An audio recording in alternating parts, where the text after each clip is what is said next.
The value proposition part is one of the most important we can have on the canvas.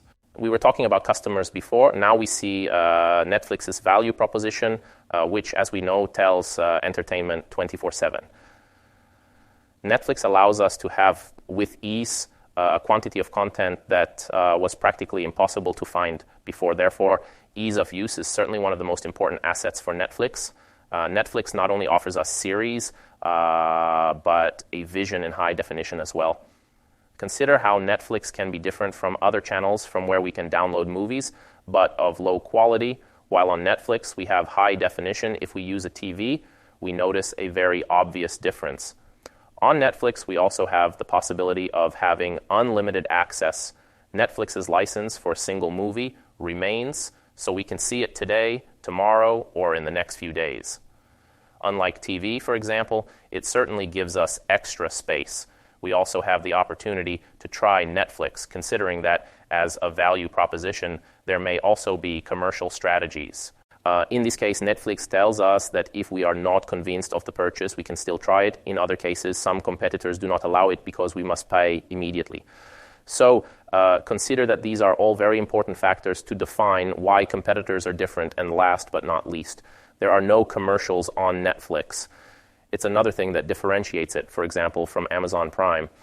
So when I go to Netflix, I'm sure that if there's my favorite series, I don't have to endure parts of commercials because they are already included in the subscription costs. For Tesla value proposition, for Tesla, on the other hand, everything is simpler because we are saying that we are best in class in all electric vehicles.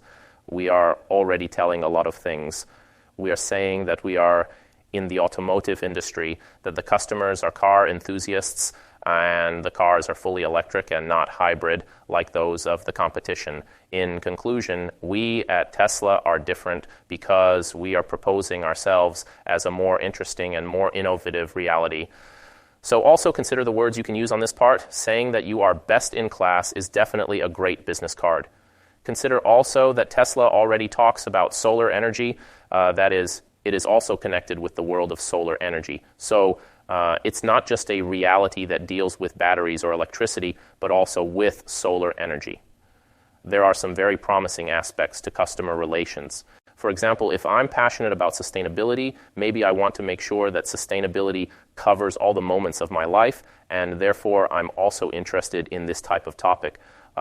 Consider that Tesla is talking about advanced technology.